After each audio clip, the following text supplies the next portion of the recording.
Our next speaker is Scott Heron. Scott is the Chief Digital Officer from Cummins Partners, and brings with him a world of experience, and really interested to hear what he has to say about how creative media and technology are coming together now and in the future. Well.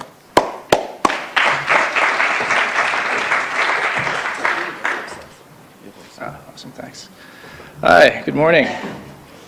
I'm Scott Heron, Chief Digital Officer at Cummins Partners. Cummins Partners is an agency that brings creative and media together. So we've got 3 different offices. We just opened up in New York about a month ago. And the offering has always, from day one, been about creative and media, putting that model back together again. So our point of view in terms of the future of digital advertising very much is bringing that, our kind of model along with it. So I'll talk a little bit about some of the obstacles that we're currently seeing in terms of how to get strong digital work out there, but then also a lot about the opportunities, and then also a couple of thoughts about the future as well.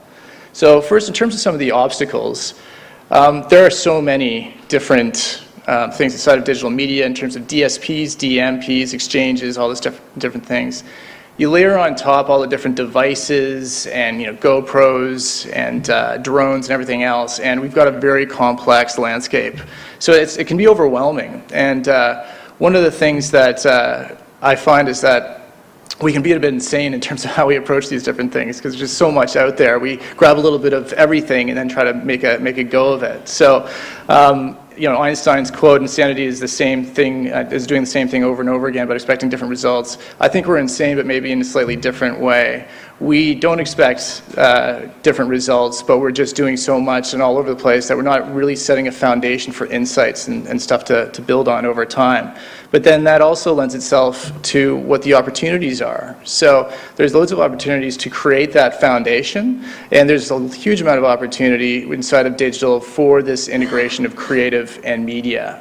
So, for example, the ability inside of media to do really strong audience segmentation and profiling to help to inform creative is amazing right now, and it's all readily available. So if you take some of the existing data you can get from Experian and map that against some of the other data points that you can get from other places, you build a really compelling picture of who your customer is, not only who they are and what they're interacting with, but right down to what messaging might be effective. So it really can help fuel some great creative work. And then likewise, creative can help to fuel media in terms of non-traditional partnerships and a whole bunch of different things. Some of the things that Brent just presented, you can provide partnership with Kinsa, for example, to try to find a way to reach a new audience, that type of thing. So a huge amount of opportunity there as well. And then there's this really tightly fitting creative media conversation that can happen. So the fact that in one conversation you can talk about your audience, how much is it going to cost to reach them, what creative you can put out there, and how you're going to measure success, all that can happen in an hour in one client conversation through this creative media integration. And as you see with like a lot of the social platforms, the ability to kind of promote posts through creative messaging and do different promotions and that type of thing, it's just a huge amount of opportunity, and it all comes together with this tightly knitted combination of creative and media. So a couple of thoughts on the future. So one is Sir Martin Sorrell had the quote of saying that creative and media, you can't put the toothpaste back in the tube. They're separate disciplines, but we definitely see that there's a strong interrelationship and huge amount of potential. The toothpaste is definitely in the tube. And then the second thing, and this is more of just kind of a nod to the past as much as about the future, is we don't really even know what the potential is for some of this technology that we're currently using.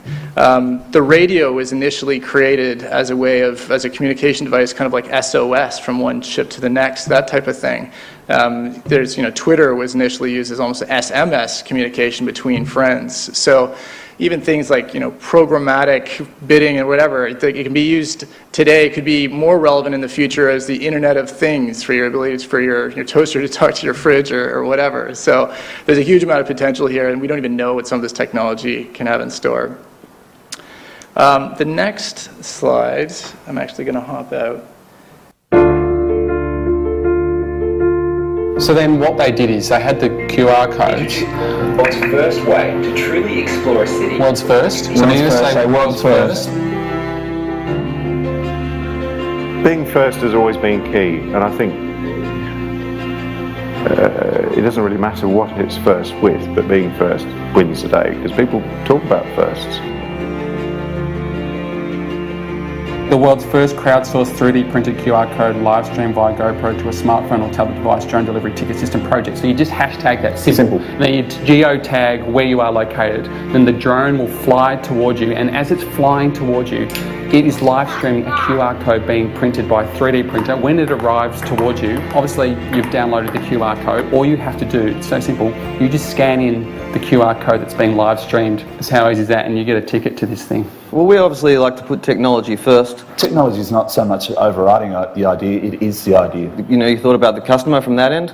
Now we just find technology that we can bolt shit onto. Like if the nanotechnology was if you nanoed that technology, that's what it's all about now. I think, you know. It will light up over here on this side and then cross over on your corpus callosum, start to light up the other hemisphere of your brain as well. Now if it does all of that, it all starts to fire up, then we're not only going to create what we like to call ultra engagement, but we're going to get people to come along to the event as well.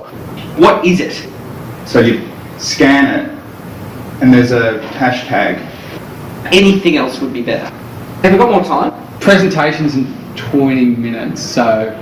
Alright, let's hear what you guys have for us. You got your traditional media, you got your sort of TV ads, your print, your radio. That's yesterday. We're talking 2015. It's a world first, and you know, we don't say that lightly. There's so many things to do, there's so many elements. I mean, you've really got to make the consumer jump through a lot of hoops these days and put some barriers and hurdles in between the consumer and the brand. And obviously within, you know, the importance of all of these emerging technologies, it's very, very hard to find the exact right spot to put an idea. So sometimes we actually don't anymore. The world's first crowdsourced 3D printed QR code live streamed via a GoPro to a smartphone delivery ticket system. No one can tell, of course. They're too busy running around the city with their phones out looking for our hidden message. I love it.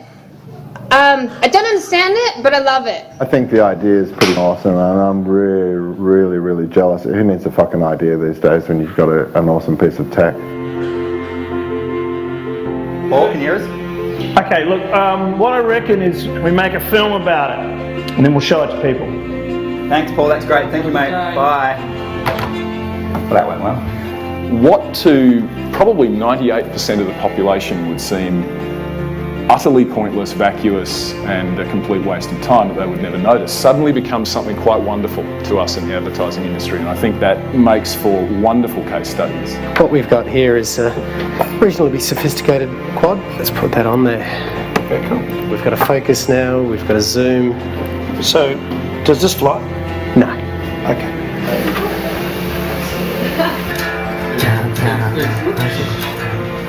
The prototype, it's arrived.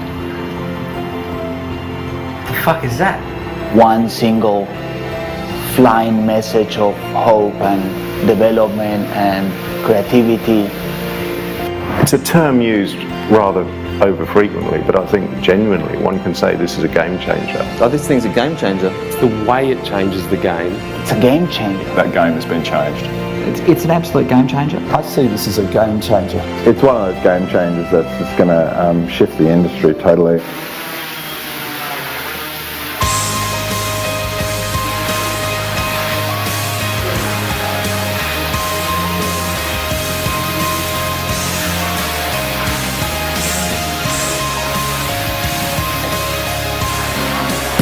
It's moving so fast that you just have to be, you know, like Einstein's law of relativity. It's like if you're on a moving bus, moving at the speed of light, then you have to be like ahead of the bus now.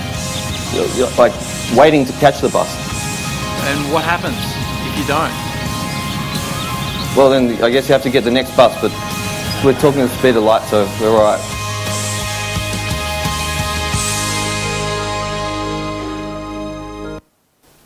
So I thought you'd enjoy that.